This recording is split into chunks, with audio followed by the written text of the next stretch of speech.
Anupama serial से related update लेकर आ चुके हैं हम आपके बीच में। क्या दिग्विजय और बंकु छोड़ने वाले हैं शाह हाउस? क्योंकि रिसेंट एपिसोड में जो कुछ हुआ वो उसका रिजल्ट था जो अब तक चीज़ें पनपती हुई नजर आ रही थी, जिसका दिग्विजय को डर था कि आखिरकार दिग्विजय ने किस तरीके से बंकु को घर से जाने के लिए भी बोला और बस पैर छूने के बहाने जो है बंकु वापस आ गया, बस में नहीं चढ़ा हो। तो क्या दिग्विजय को उसी वक्त बंकु को बस में चढ़ा देना चाहिए था? क्योंकि अगर दिग्विजय ने उस वक्त बंकु को बस में नहीं चढ़ाया तो आज जो तमाशा हुआ जिसमें दिग्विजय का नाम भी घसीटा गया, ये नहीं होता। हालांकि बंकु को एक डायलॉग मिला, बंकु ने अपने दोनों हाथ जोड़ते हुए बोला कि मेरी कोई गलती नहीं है, लेकिन बंकु का जब हाथ पकड़ा ईशानी ने तो बंकु मानो तैयार था कि ठीक है जो करना है मेरे साथ कर लो। खैर ये सारी चीज़ें आपको जहाँ रिसेंट एपिसोड में दिखाई दी, तो आगे क्या होने वाला इस पर बात कर लेते। ये पूरा कॉन्सेप्ट ही रचा गया है अमीरी वर्सेज गरीबी के रूप में, जहाँ हमने देखा कि प्रेरणा और अंश को कोई कुछ नहीं बोलता नजर आए, तो वहीं पर ईशानी और बंकु को बोलने वाले इसलिए बोलते हुए नजर आए क्योंकि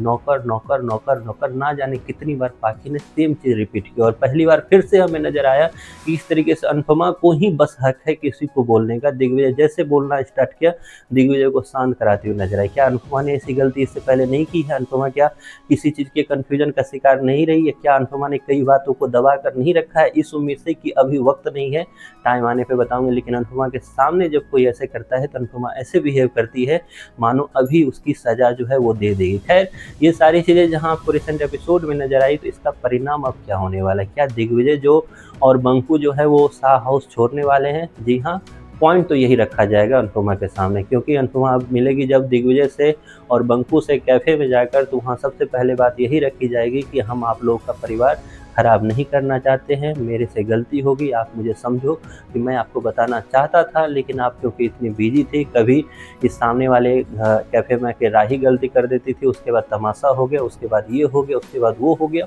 तो मैं आपको नहीं बता पाया। इसलिए अब मैं चाहता हूँ कि मैं ये घर मतलब शाह हाउस जो है दूसरी बार छोड़ के जाऊँ, क्योंकि पहली बार दिग्विजय ऑलरेडी छोड़कर जा रहे थे, वहाँ पर अनुपमा ने एक तरह से रोका था। खैर तो दूसरी बार भी फिर से बातें उठेगी कि शाह हाउस छोड़कर दिग्विजय और बंकु जाते हुए दिखेंगे आपको, लेकिन अनुपमा फिर से उनको रोकती हुई नजर आएगी इस मुद्दे को लेकर कि हमेशा गरीबों पे ही सवाल क्यों खड़े किया जाता है।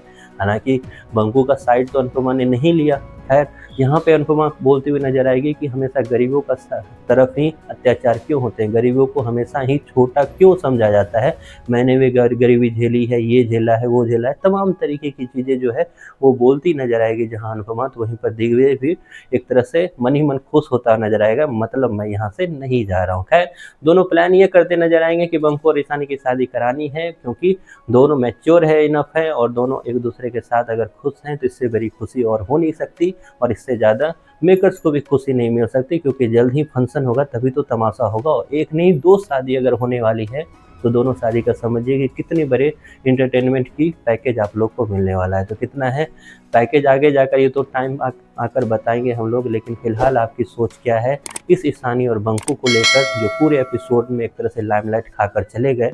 इसके बारे में आपकी जो भी राय है कमेंट बॉक्स में ज़रूर बताएं।